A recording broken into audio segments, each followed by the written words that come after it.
Hello friends, welcome to my channel Chhaya classes. आज मैं भारतीय परिषद अधिनियम 1861 पे चर्चा करूंगी।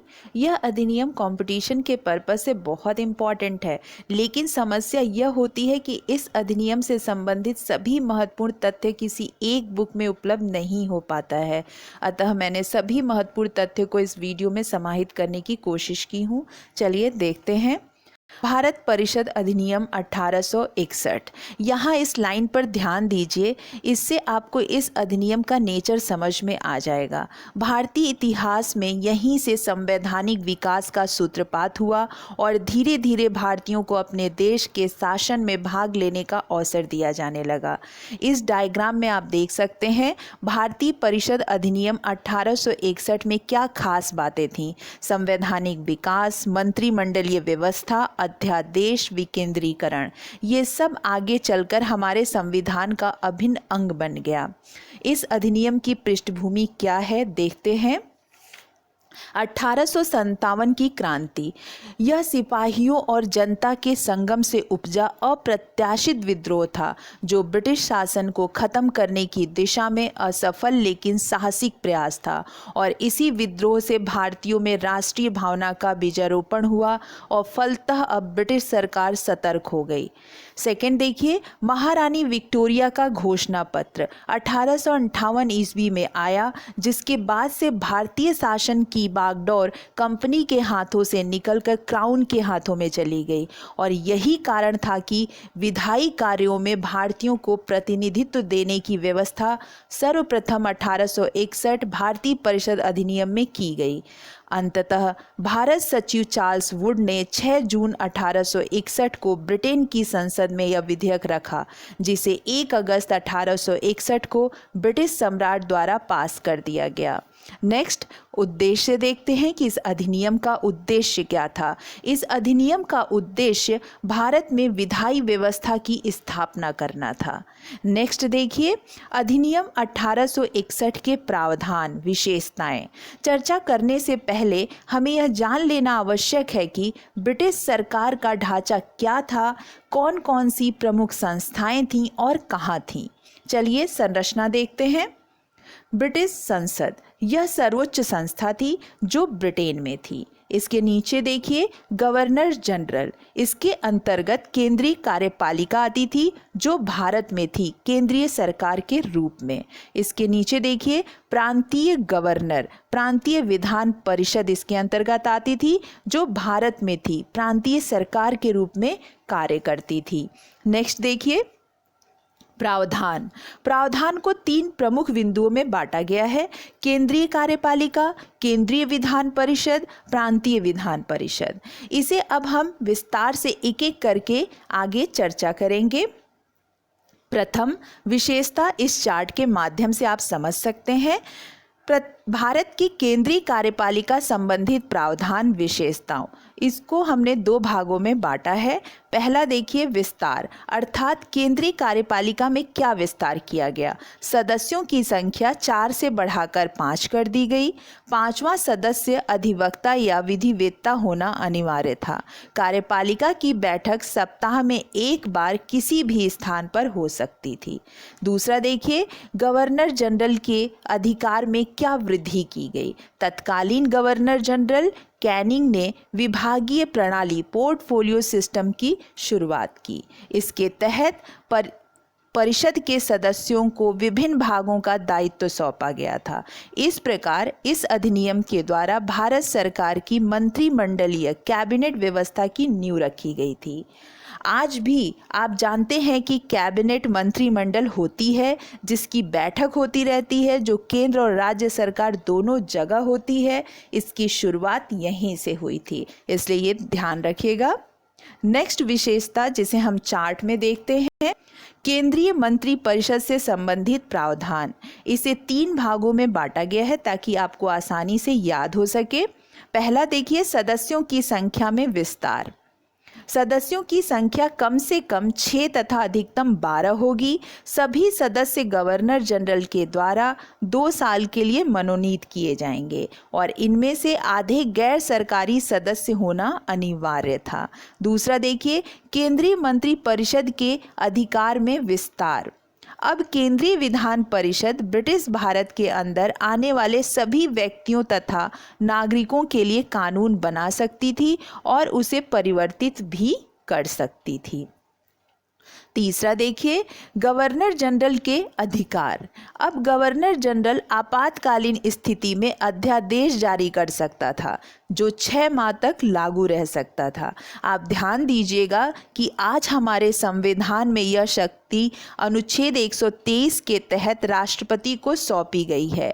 अब आप हमें कमेंट करके बताइएगा कि राज्यपाल की अध्यादेश की जारी करने की शक्ति किस अनुच्छेद से संबंधित है। ठीक है, ये नोट देखिए। 1862 में लॉर्ड कैनिंग तत्कालीन गवर्नर जनरल ने 3 भारतीयों बनारस के राजा, पटियाला के राजा सरदिनकर राव को विधान परिषद में मनोनीत किया। यह वही गैर सरकारी सदस्य हैं जिनको केंद्रीय मंत्रिपरिषद में शामिल करना अनिवार्य था। अब तीसरी विशेषता देखते हैं, प्रांतीय विधान परिषदों से संबंधित प्रावधान विशेषताएं। विधायी शक्तियों का विकेंद्रीकरण किया गया, जैसे मद्रास और बंबई के प्रांतों की विधायी शक्ति पुनः दे दी गई, जिसे 1833 के अधिनियम में समाप्त कर दिया गया था। नेक्स्ट देखिए, गवर्नर जनरल को नई प्रांतीय विधान परिषद गठित करने का अधिकार दिया गया, जिसके तहत 4 प्रांतों में नई विधान परिषद गठित की गई। बंगाल, पश्चिमोत्तर सीमा प्रांत, पंजाब, वर्मा। ठीक है, आप इन्हें इस मैप में आसानी से समझ सकते हैं। 4 प्रांतों में नई विधान परिषदें। पहला देखिए बंगाल, दूसरा देखिए वर्मा, तीसरा देखिए पंजाब, पश्चिमोत्तर सीमा प्रांत। ठीक है, तो ये 4 नई विधान परिषद हैं। इस प्रावधान को ध्यान रखिएगा क्योंकि इस पर भी प्रश्न पूछे जाते हैं। ठीक है, नेक्स्ट देखिए नोट। यह मोस्ट इम्पॉर्टेंट नोट है। यह आपको कंपटीशन की किताब में लिखा नहीं मिलेगा, लेकिन इससे प्रश्न एग्जाम में पूछे जाते हैं, इसलिए ये ध्यान रखिएगा। 1861 के भारतीय परिषद अधिनियम के अलावा इसी साल 2 अन्य महत्वपूर्ण अधिनियम पारित किए गए। कौन कौन से? पहला देखिए इंडियन सिविल सर्विसेज एक्ट 1861। इसके तहत सिविल सेवा की परीक्षा लंदन में आयोजित करने का प्रावधान था, जिसे भारतीय चाहते थे कि वह भारत में आयोजित हो, लेकिन ब्रिटिश सरकार ने यह मांग ठुकरा दिया। और इसके बारे में और जानने के लिए आप हमारा वीडियो 1919 और 1935 अधिनियम में देख सकते हैं, जिसका लिंक ऊपर स्क्रीन पे दिखाई दे रहा होगा। नेक्स्ट देखिए इंडियन हाई कोर्ट एक्ट 1861। इसके तहत 3 स्थानों पर हाई कोर्ट स्थापित करने का प्रावधान था, कलकत्ता, मद्रास, मुंबई।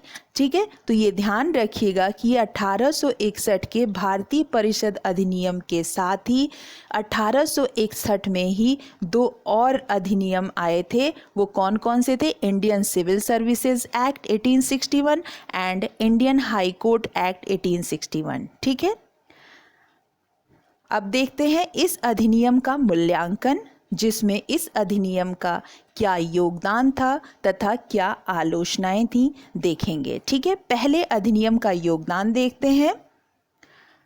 इसने भारत की वर्तमान विधायी संस्थाओं की आधारशिला रखी। ठीक है, जिसे आप ऊपर विशेषताओं में देखे हैं केंद्रीय विधान परिषद के रूप में। ठीक है, नेक्स्ट देखिए इसमें पोर्टफोलियो प्रणाली का शुभ आरंभ किया गया, जो वर्तमान शासन प्रणाली का अभिन्न अंग बन गया। ठीक है, अब ये पोर्टफोलियो प्रणाली क्या है?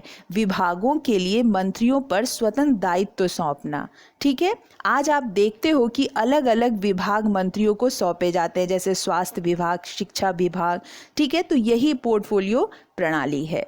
नेक्स्ट देखिए इससे विधि निर्माण के कार्यों में भारतीयों को सम्मिलित होने का गैर सरकारी सदस्यों के रूप में अवसर मिला। इसे भी आप ऊपर समझ चुके हैं। इसी के तहत 3 भारतीयों को शामिल किया गया था, जैसे बनारस के राजा थे, पटियाला के राजा थे, सर दिनकर राव थे। ठीक है, ये आप ऊपर पढ़ चुके हो। नेक्स्ट देखिए, विधि निर्माण की प्रक्रिया में विकेंद्रीकरण की नीति अपनाई गई, जिसके परिणाम स्वरूप आगे चलकर प्रांतों को स्वायत्तता प्राप्त करने में सफलता मिल सकी।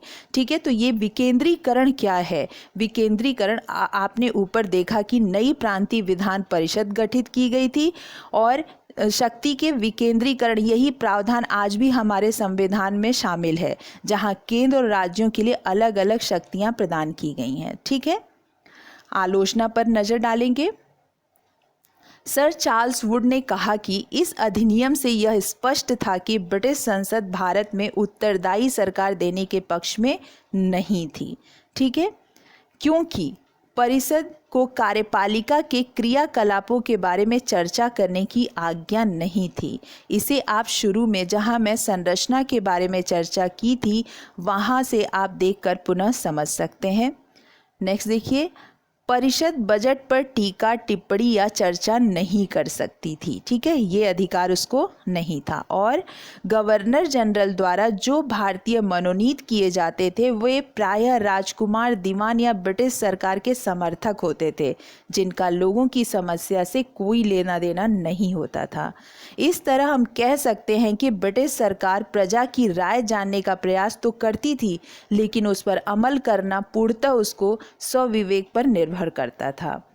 यह इसका संपूर्ण मूल्यांकन है, जिसे ISPSS की परीक्षाओं में मेंस में लिखने के लिए पूछा जाता है। ठीक है, माइंड मैप। नेक्स्ट, इसके तहत आप इस अधिनियम के खास प्रावधानों को एक नज़र में याद कर सकते हैं। भारतीय परिषद अधिनियम 1861 में पहला देखिए क्या खास बात थी, विधायी संस्थाओं की आधारशिला रखी गई। ठीक है, नेक्स्ट देखिए, अब गवर्नर जनरल आपातकालीन स्थिति में अध्यादेश जारी कर सकता था। ठीक है, नेक्स्ट देखिए, विभागीय प्रणाली पोर्टफोलियो सिस्टम की शुरुआत हुई। नेक्स्ट देखिए, विधायी शक्तियों का विकेंद्रीकरण किया गया। नेक्स्ट देखिए, 4 प्रांतों में नई विधान परिषद गठित की गई, बंगाल, पंजाब, बर्मा, पश्चिमोत्तर प्रांत। ठीक है, ये आप देख चुके हो। नेक्स्ट देखिए, लास्ट, भारतीयों को सम्मिलित होने का गैर सरकारी सदस्य के रूप में अवसर मिला। ठीक है, ये था। इस अधिनियम से संबंधित अभ्यास प्रश्न देखेंगे, जिसे आप हल करिएगा। पहला प्रश्न देखिए, ब्रिटिश सरकार ने संविधान व्यवस्था को सर्वप्रथम कब चलाया? ठीक है, दूसरा प्रश्न देखिए, किस गवर्नर जनरल द्वारा भारत में पोर्टफोलियो सिस्टम लाया गया? ठीक है, नेक्स्ट लिखित प्रश्न देखिए, भारत परिषद अधिनियम 1861 का मूल्यांकन कीजिए। ठीक है, ये जो ऊपर अभ्यास प्रश्न दिए हैं उसके उत्तर यहाँ पे दिए हुए हैं, आप इसे हल कीजिएगा। उम्मीद है कि आप सबको यह अधिनियम अच्छे से समझ में आ गया होगा। और किसी तरह की क्वेरी के लिए आप कमेंट बॉक्स में जाकर हमें कमेंट कर सकते हैं, मैं अवश्य जवाब दूंगी। मेरे नेक्स्ट वीडियो का अपडेट तुरंत पाने के लिए प्लीज़ सब्सक्राइब करना ना भूलें। Thank you so much.